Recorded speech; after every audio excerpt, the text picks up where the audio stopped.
എല്ലാ പ്രിയ വിദ്യാർത്ഥിനികൾക്കും പുതുവീടിലേക്ക് ഹൃദ്യമായ സ്വാഗതം. +1 ഏകജാലക പ്രവേശന സംവിധാനം വഴിയുള്ള അലോട്ട്മെന്റ് നടപടിക്രമങ്ങൾ ഇങ്ങനെ മുന്നോട്ട് പോകുമ്പോൾ ട്രാൻസ്ഫർ അലോട്ട്മെന്റിന് അപേക്ഷിക്കാനുള്ള ഡേറ്റ് ഒഫീഷ്യലി HSCAP പബ്ലിഷ് ചെയ്തിട്ടുണ്ട്. അപ്പോൾ ട്രാൻസ്ഫർ അലോട്ട്മെന്റ് ആർക്കൊക്കെ അപേക്ഷിക്കാം, അതുപോലെ തന്നെ ട്രാൻസ്ഫർ അലോട്ട്മെന്റ് എങ്ങനെയാണ് അപേക്ഷ സമർപ്പിക്കുക എന്നിങ്ങനെയുള്ള വിദ്യാർത്ഥികളുടെ മുഴുവൻ സംശയങ്ങൾക്കുമുള്ള മറുപടിയാണ് ഈ ഒരു വീഡിയോയിൽ കൂടെ നിങ്ങളുമായി പങ്കുവെക്കാൻ ആഗ്രഹിക്കുന്നത്. വിശദമായ വാർത്തയിലേക്ക് പോകും മുമ്പായിട്ട് ആദ്യമായിട്ട് ഈ ചാനൽ കാണുന്ന വിദ്യാർത്ഥിനികൾ തീർച്ചയായും മറക്കണ്ട സബ്സ്ക്രൈബ് ചെയ്ത് കൂടെ പറയാൻ പ്രത്യേകം ശ്രദ്ധിക്കാം. സബ്സ്ക്രൈബ് ചെയ്തതിനൊപ്പം നോട്ടിഫിക്കേഷൻ ബെല്ലുകൾ ഓപ്ഷൻ എനേബിൾ ചെയ്യുക. ചാനലിലെ വീഡിയോസ് നിങ്ങൾക്ക് ഉപകാരപ്രദമാകുന്നുണ്ട്, തീർച്ചയായും ലൈക്കും കൂടി ചെയ്യുക. അതുപോലെ നിങ്ങളുടെ സുഹൃത്തുക്കളിലേക്ക് ഷെയർ ചെയ്ത് കൊടുക്കാനും കൂടി പ്രത്യേകം ശ്രദ്ധിക്കാം. അതുപോലെ തന്നെ നമ്മുടെ ചാനലിൽ വാട്സപ്പ് ചാനലിൽ ജോയിൻ ചെയ്യാനുള്ള ലിങ്ക് നിങ്ങൾക്ക് വീഡിയോയ്ക്ക് തന്നെ ഡിസ്ക്രിപ്ഷൻ ബോക്സിൽ നൽകുന്നതായിരിക്കും. അപ്പോൾ നമുക്ക് നേരെ വളരെ സുപ്രധാനവും വളരെ അറിയിക്കുന്ന വാർത്തയിലേക്ക് തന്നെ കടക്കാം. +1 ഏകജാലക പ്രവേശന സംവിധാനം വഴിയുള്ള അലോട്ട്മെന്റ് നടപടിക്രമങ്ങൾ ഇങ്ങനെ HSCAP മുന്നോട്ട് കൊണ്ടുപോകുമ്പോഴാണ് ട്രാൻസ്ഫർ അലോട്ട്മെന്റുമായി ബന്ധപ്പെട്ടുള്ള നോട്ടിഫിക്കേഷൻ എന്ന് വരുമെന്നുള്ളത് നിരവധി വിദ്യാർത്ഥികൾ നമ്മളോട് പേഴ്സണലായിട്ടും കമൻ്റായിട്ടും ഒക്കെ ചോദിക്കുന്ന ഒരു കാര്യം തന്നെ എന്ന് പറയാം. അപ്പോൾ ഈ transfer allotment notification call for ചെയ്ത് കഴിയുമ്പോൾ ഡേറ്റ് ഒഫീഷ്യലി പബ്ലിഷ് ചെയ്തിട്ടുണ്ട്. അപ്പോൾ ട്രാൻസ്ഫറിൻ്റെ നോട്ടിഫിക്കേഷൻ കോൾ ഫോർ ചെയ്ത് കഴിയുമ്പോൾ വിദ്യാർത്ഥികൾക്ക് എങ്ങനെയാണ് അപേക്ഷിക്കുക, ആർക്കൊക്കെയാണ് അപേക്ഷിക്കാൻ സാധിക്കുക എന്നുള്ളത് നമുക്ക് നോക്കാം. ഡീറ്റെയിൽഡ് വീഡിയോ ആണ്, മുഴുവനായി കാണാൻ ശ്രദ്ധിക്കുക. കുറച്ച് കാര്യങ്ങളൊക്കെ പറയാനുണ്ട്, അതുകൊണ്ട് തന്നെ കുറച്ചധികം ടൈം എടുക്കും. നിങ്ങളൊന്ന് പ്ലേ ബാക്കിൻ എൻ്റെ വീഡിയോയുടെ സ്പീഡൊന്ന് കൂട്ടി കുറച്ച് കണ്ടാലും മതിയാകും. എന്നിട്ട് ഓവർ സ്പീഡ് കൂട്ടാൻ നിൽക്കേണ്ട, കാരണം പറയുന്ന കാര്യങ്ങൾ നിങ്ങൾക്ക് മനസ്സിലാവുകയും ചെയ്യണം.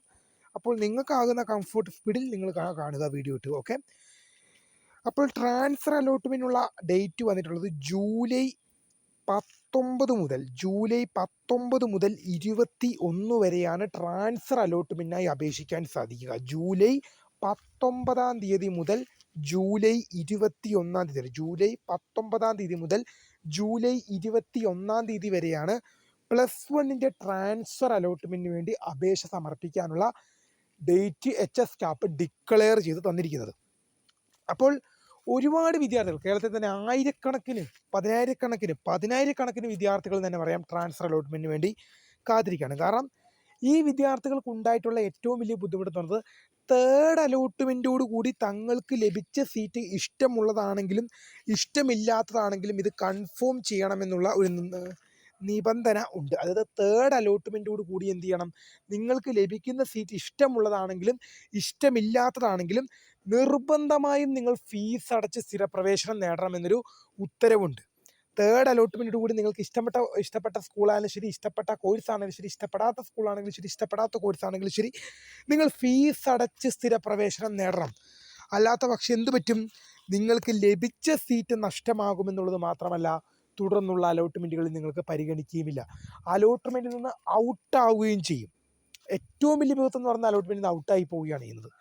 പിന്നീട് നിങ്ങൾക്ക് സപ്ലിമെൻ്ററി അലോട്ട്മെന്റിലോ സ്പോട്ട് അഡ്മിഷൻ്റെ ടൈമിലോ പാർട്ടിസിപ്പേറ്റ് ചെയ്യാൻ പറ്റില്ല. അപ്പോൾ പല വിദ്യാർത്ഥികൾക്കും ഉണ്ടാകുന്ന സംശയമായിരിക്കും. എന്നാൽ ഞാൻ ആദ്യമേ പറഞ്ഞു ജൂലൈ 19 to 21 വരെയാണ് ട്രാൻസ്ഫർ അലോട്ട്മെന്റിന് അപേക്ഷിക്കാനുള്ള സമയമെന്ന്. അപ്പം ഇനി അപ്പം എന്താണ് ഇത്രയും ലേറ്റ് ആകുന്നതെന്ന് പല വിദ്യാർത്ഥികളും ചോദിക്കുന്ന സംശയം തന്നെയാണ്. കാരണം ഇതിനിടയ്ക്ക് എന്ത് ചെയ്യും, സെക്കൻഡ് സപ്ലിമെൻ്ററി അലോട്ട്മെൻറ്റിൻ്റെ അപേക്ഷ ഇതിനിടയ്ക്ക് നടക്കും. മനസ്സിലായ? ഇതിനിടയ്ക്ക് എന്ത് ചെയ്യും, സെക്കൻഡ് സപ്ലിമെൻ്ററി അലോട്ട്മെൻറ്റും കൂടി നടത്തിയതിന് ശേഷം മാത്രമേ ട്രാൻസ്ഫർ അലോട്ട്മെൻറ്റ് കോൾ ഫോർ ചെയ്യുകയുള്ളൂ. അതായത് എന്ത് ചെയ്യും, ഫസ്റ്റ് സപ്ലിമെൻ്ററി അലോട്ട്മെൻറ്റ് കഴിഞ്ഞു, ഇനി ഇതിനിടയ്ക്ക് എന്ത് ചെയ്യും, സെക്കൻഡ് സപ്ലിമെൻ്ററി അലോട്ട്മെൻറ്റും കൂടി നടത്തിയിട്ട് അതിൻ്റെ അഡ്മിഷൻ നടപടികൾ അവസാനിപ്പിച്ചതിന് ശേഷം മാത്രമേ എന്ത് ചെയ്യുള്ളൂ, ട്രാൻസ്ഫർ അലോട്ട്മെൻറ്റ് ജൂലൈ മാസം 19 മുതൽ 21 വരെ അപേക്ഷ കോൾ ഫോർ ചെയ്യുകയുള്ളൂ. അപ്പോൾ എന്തുകൊണ്ടാണ് ജൂലൈ 19 വരെ ലേറ്റ് ആകുന്നതെന്ന് വിദ്യാർത്ഥികൾക്ക് മനസ്സിലായല്ലോ. അതിനുള്ള വ്യക്തമായ കാരണം പറഞ്ഞു. ഇനി ഇതിനിടയ്ക്ക് സെക്കൻഡ് സപ്ലിമെൻ്ററി അലോട്ട്മെൻറ്റ് എന്ന ഒരു പ്രൊസീജിയറും കൂടി നടക്കും. അതിൻ്റെ അപേക്ഷ നടക്കും, അതിൻ്റെ റിസൾട്ട് വരും, അതിൻ്റെ അഡ്മിഷൻ നടത്തിയിട്ട് അതിലും കൂടി അലോട്ട്മെൻറ്റ് കിട്ടുന്ന വിദ്യാർത്ഥികളെയും കൂടി പരിഗണിക്കാൻ വേണ്ടി അവർക്കും കൂടി പാർട്ടിസിപ്പേറ്റ് ചെയ്യാൻ വേണ്ടിയാണ് ട്രാൻസ്ഫർ അലോട്ട്മെൻറ്റ് കോൾ ഫോർ ചെയ്യുകയുള്ളൂ. ഓക്കെ ഓക്കെ അപ്പം നമുക്കിനി ആർക്കൊക്കെ അപേക്ഷിക്കാം? മെറിറ്റ് കോട്ടയിൽ പ്രവേശനം നേടിയ മുഴുവൻ വിദ്യാർത്ഥികൾക്കും ഇതിനായി അപേക്ഷിക്കാം. മെറിറ്റ് കോട്ടയിൽ പ്രവേശനം നേടിയ മുഴുവൻ വിദ്യാർത്ഥികൾക്കും അപേക്ഷിക്കാം. സാധാരണഗതിയിൽ എന്തുണ്ടായിരുന്നു? സപ്ലിമെൻ്ററി അലോട്ട്മെൻറ്റിന് മുമ്പായിട്ട് ഒരു ട്രാൻസ്ഫർ അലോട്ട്മെൻറ്റ് വിളിക്കാറുണ്ടായിരുന്നു.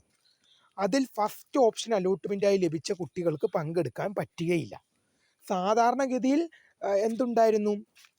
ഒരു ഫസ്റ്റ് സപ്ലിമെൻ്ററി അലോട്ട്മെൻറ്റ് എന്ത് ചെയ്യുമായിരുന്നു? സപ്ലിമെൻ്ററി അലോട്ട്മെൻറ്റിന് മുന്നേ ഉണ്ടായിരുന്നു. അതിൽ ഫസ്റ്റ് ഓപ്ഷൻ അലോട്ട്മെൻറ്റായി ലഭിച്ച കുട്ടികൾക്ക് പങ്കെടുക്കാനും പറ്റില്ലായിരുന്നു. പക്ഷേ ഈ വർഷം എന്ത് ചെയ്തിട്ടില്ല? ആ ഫസ്റ്റ് ട്രാൻസ്ഫർ അലോട്ട്മെൻറ്റ് നടത്തിയിട്ടില്ല. പകരം സെക്കൻഡ് സപ്ലിമെൻ്ററി അലോട്ട്മെൻറ്റിന് ശേഷം, സപ്ലിമെൻ്ററി അലോട്ട്മെൻറ്റിനും കൂടി ശേഷം മാത്രമാണ് എന്ത് ചെയ്യുന്നത്? ട്രാൻസ്ഫർ അലോട്ട്മെൻറ്റ് കോൾ ഫോർ ചെയ്യുന്നത്. അങ്ങനെ വരുമ്പോൾ എല്ലാ വിദ്യാർത്ഥികൾക്കും തന്നെ ഇതിൽ അപേക്ഷിക്കാൻ സാധിക്കുമെന്നുള്ളത് ഉറപ്പാണ്. കാരണം ഒരു ഫസ്റ്റ് ട്രാൻസ്ഫർ അലോട്ട്മെൻറ്റ് നടത്തേണ്ടതായിരുന്നു, അതിൽ നടത്തിയിട്ടില്ല. എല്ലാ വർഷവും സപ്ലിമെൻ്ററി അലോട്ട്മെൻറ്റിന് മുമ്പ് നടത്താറുണ്ട്. അതിൽ ഫസ്റ്റ് ഓപ്ഷൻ അലോട്ട്മെൻറ്റായി ലഭിച്ച വിദ്യാർത്ഥികൾക്കൊഴികെ ബാക്കിയുള്ളവർക്ക് പങ്കെടുക്കാൻ സാധിക്കുമായിരുന്നു. അതും മെറിറ്റ് കോട്ടയിൽ മാത്രം ട്രാൻസ്ഫർ നടക്കുകയുള്ളൂ. ഈ സെക്കൻഡ് ട്രാൻസ്ഫർ അലോട്ട്മെൻറ്റ് വരുമ്പോഴും അങ്ങനെ തന്നെയാണ് എല്ലാ വർഷവും നടത്തുന്നത്. ഈ വർഷം ഒറ്റ ട്രാൻസ്ഫറേ ഉള്ളെന്ന് തോന്നുന്നു. അതാണ് സപ്ലിമെൻ്ററി അലോട്ട്മെൻറ്റിന് ശേഷം വിളിക്കുന്നത്.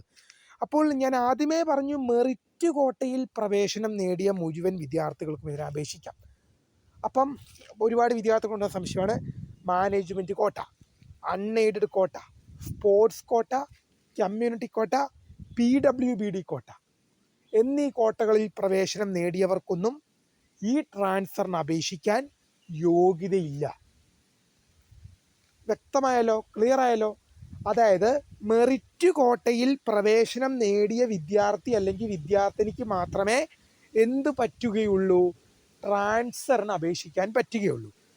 അതുപോലെ തന്നെ അൺഎയ്ഡഡ് കോട്ട, മാനേജ്മെൻറ്റ് കോട്ട, കമ്മ്യൂണിറ്റി കോട്ട, PWBD കോട്ട, സ്പോർട്സ് കോട്ട എന്നീ കോട്ടകളിൽ പ്രവേശനം നേടിയവർക്ക് ഒരു കാരണവച്ചാലും ട്രാൻസ്ഫർ അലോട്ട്മെൻറ്റിന് അപേക്ഷിക്കാൻ സാധിക്കുന്നതല്ല. മെറിറ്റ് കോട്ടയിൽ നിന്നും മെറിറ്റ് കോട്ടയിലേക്ക് മാത്രമേ ട്രാൻസ്ഫർ അനുവദിക്കുകയുള്ളൂ. അപ്പം നിങ്ങൾ മെറിറ്റിൽ പ്രവേശനം നേടിയ ഒരു കുട്ടിയാണെങ്കിൽ നിങ്ങൾക്ക് ട്രാൻസ്ഫറിന് പോകാം. അല്ലാതെ management, community quota, unaided, PWBD, sports എന്നീ കോട്ടകളിൽ പ്രവേശനം നേടിയവർക്ക് ട്രാൻസ്ഫറിന് അപേക്ഷിക്കാൻ യോഗ്യതയില്ല. അപ്പോൾ മെറിറ്റ് കോട്ടയിൽ പ്രവേശനം നേടിയിട്ടുള്ള ഏതൊരു വിദ്യാർത്ഥി അല്ലെങ്കിൽ വിദ്യാർത്ഥിനിക്കും ഈ ട്രാൻസ്ഫർ അലോട്ട്മെൻറ്റിന് വേണ്ടി അപ്ലൈ ചെയ്യാം. മെറിറ്റ് കോട്ടയിൽ പ്രവേശനം നേടിയ വിദ്യാർത്ഥി അല്ലെങ്കിൽ വിദ്യാർത്ഥിനിക്ക് ട്രാൻസ്ഫർ അലോട്ട്മെൻറ്റിന് അപ്ലൈ ചെയ്യാമെന്നുള്ളത് പ്രധാനമായും ശ്രദ്ധ പതിപ്പിക്കേണ്ട വിഷയം തന്നെയാണ്. എങ്ങനെ അപേക്ഷിക്കാം? hscap.kerala.gov.in hscap.kerala.gov.in എന്ന വെബ്സൈറ്റിൽ പ്രവേശിച്ചു കഴിഞ്ഞാൽ അവിടെ കാൻഡിഡേറ്റ് ലോഗിൻ SWS എന്നൊരു ലിങ്ക് കാണും. ഇപ്പോൾ നിങ്ങൾ നോക്കുകയേ വേണ്ട. ട്രാൻസ്ഫർ അലോട്ട്മെൻറ്റ് കോൾ ഫോർ ചെയ്ത ശേഷം കാൻഡിഡേറ്റ് ലോഗിൻ SWS എന്നൊരു ലിങ്ക് അവിടെ വരും. അതിൽ ക്ലിക്ക് ചെയ്ത് കഴിഞ്ഞ് നിങ്ങളുടെ ആപ്ലിക്കേഷൻ നമ്പർ, പാസ്വേഡ്, ഡിസ്ട്രിക്റ്റ്, ജില്ലയെ നൽകി ലോഗിൻ എന്ന ഐക്കണിൽ ക്ലിക്ക് ചെയ്ത് കഴിഞ്ഞാൽ apply for transfer allotment login എന്ന ഐക്കണിൽ ക്ലിക്ക് ചെയ്ത് കഴിയുമ്പോൾ നിങ്ങളുടെ പ്രൊഫൈൽ പേജിലേക്ക് പോകും. അവിടെ നിങ്ങൾക്ക് എന്ത് ചെയ്യും? അപ്ലൈയിങ് ഫോർ ട്രാൻസ്ഫർ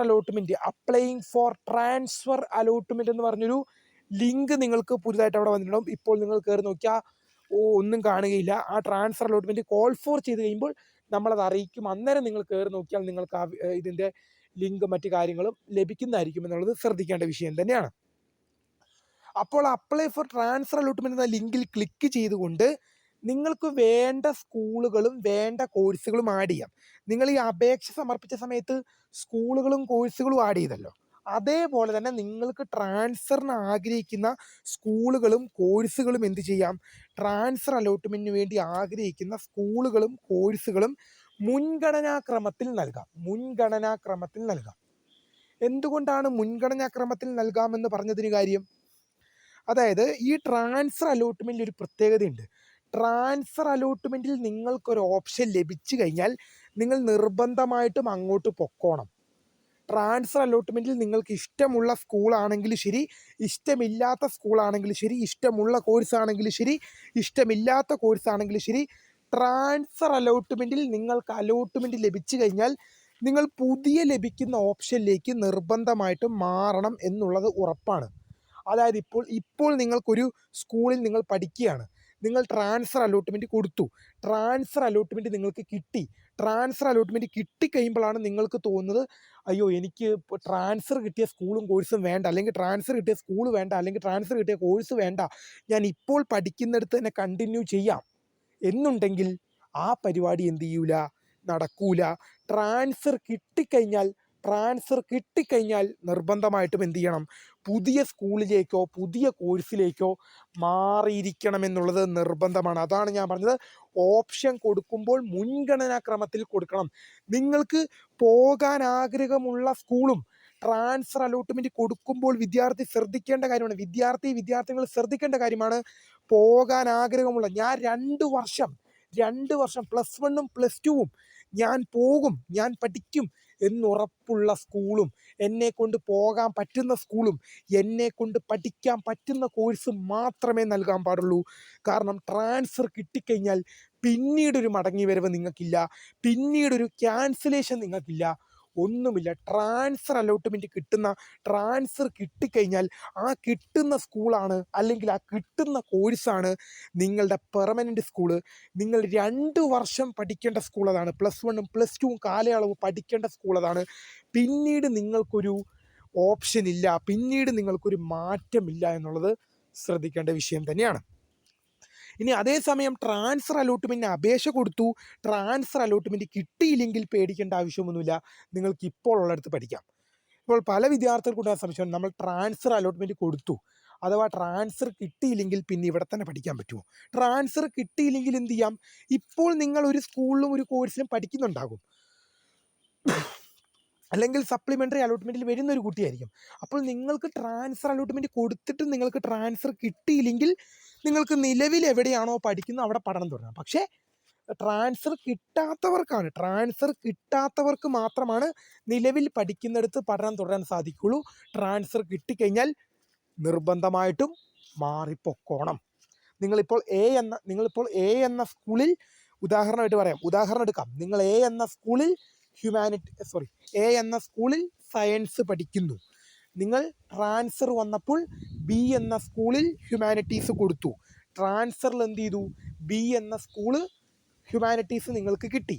അപ്പോൾ നിങ്ങൾക്ക് തോന്നുകയാണ് എനിക്ക് എ എന്ന സ്കൂളിലെ സയൻസ് മതി, പിന്നെ ഓപ്ഷനില്ല. നിങ്ങൾക്ക് ട്രാൻസ്ഫറിൽ ബി എന്ന സ്കൂളിൽ ഹ്യൂമാനിറ്റീസ് കിട്ടിക്കഴിഞ്ഞാൽ നിങ്ങൾ ഇപ്പോൾ പഠിക്കുന്ന എ എന്ന സ്കൂളിലെ സയൻസ് ക്യാൻസലാകും. അത് ട്രാൻസ്ഫർ കിട്ടിക്കഴിഞ്ഞാൽ നിലവിലുള്ള ഓപ്ഷൻ ക്യാൻസലാകും, പുതിയ ഓപ്ഷനിലേക്ക് വന്നു. നിങ്ങൾക്ക് ഇപ്പോൾ ട്രാൻസ്ഫർ കിട്ടിക്കഴിഞ്ഞാൽ നിലവിലുള്ള ഓപ്ഷൻ കട്ടാകുകയും പുതിയ അലോട്ട്മെൻറ്റ് നിങ്ങളുടെ അഡ്മിഷനായി മാറുകയും ചെയ്യും. അപ്പോൾ നിങ്ങൾക്ക് എന്ത് ചെയ്യാം? ട്രാൻസ്ഫർ കിട്ടിക്കഴിഞ്ഞാൽ നിർബന്ധമായും പോയിക്കൊള്ളണം എന്നുള്ളത് ഉറപ്പുള്ള കാര്യം തന്നെയാണ്. ട്രാൻസ്ഫർ അലോട്ട്മെൻറ്റുമായി ബന്ധപ്പെട്ടുള്ള മുഴുവൻ കാര്യങ്ങളും പറഞ്ഞു കഴിഞ്ഞു. നിങ്ങൾക്ക് ഈ വീഡിയോ കണ്ടിട്ട് എന്തെങ്കിലും സംശയം ഉണ്ടെങ്കിൽ തീർച്ചയായും നിങ്ങൾ ഒന്നുകൂടെ കാണുക. കാരണം ഞാനിപ്പോൾ ഈ ട്രാൻസ്ഫർ +1 അലോട്ട്മെൻറ്റുമായി ബന്ധപ്പെട്ടുള്ള വീഡിയോകൾ ചെയ്യാൻ തുടങ്ങിയിട്ട് ഇതിപ്പം 2-3 വർഷമായി. അപ്പോൾ ഈ 2-3 വർഷത്തിൽ ട്രാൻസ്ഫർ അലോട്ട്മെൻറ്റുമായി ബന്ധപ്പെട്ട് നടക്കുന്ന A to Z വിവരങ്ങൾ കിട്ടിയവർ, ട്രാൻസ്ഫർ കിട്ടിയാൽ എന്ത് ചെയ്യണം, എപ്പോഴാണ് അപേക്ഷ കൊടുക്കേണ്ടത്, ട്രാൻസ്ഫർ കിട്ടാത്തവർക്ക് എന്ത് ചെയ്യണം എന്നുള്ള എല്ലാ കാര്യങ്ങളും A to Z വിവരങ്ങൾ പറഞ്ഞു കഴിഞ്ഞു. നിങ്ങൾക്ക് ഈ വീഡിയോ കണ്ടിട്ട് ഇപ്പോൾ ഒന്നും മനസ്സിലായിട്ടില്ലെങ്കിൽ തീർച്ചയായും നിങ്ങൾക്ക് വീഡിയോ കണ്ട് മനസ്സിലായിട്ടില്ലെങ്കിൽ ഒന്നും കൂടി ഇരുന്ന് കാണുക. എന്നിട്ടും നിങ്ങൾക്ക് മനസ്സിലാകുന്നില്ലെങ്കിൽ നിങ്ങളുടെ സംശയങ്ങൾ കമൻ്റായിട്ട് ഇടുക. മാക്സിമം മറുപടി തരാൻ ശ്രമിക്കാം. കൂടുതൽ വിദ്യാർത്ഥികൾ ഒരു കമൻറ്റ് തന്നെ പറയുകയാണെങ്കിൽ നമ്മളിത് വീഡിയോ ആയിട്ട് ചെയ്യാം. അപ്പോൾ പുതിയൊരുമേ കാണുന്നവരുമായി നമസ്കാരം. Thank you for watching. By.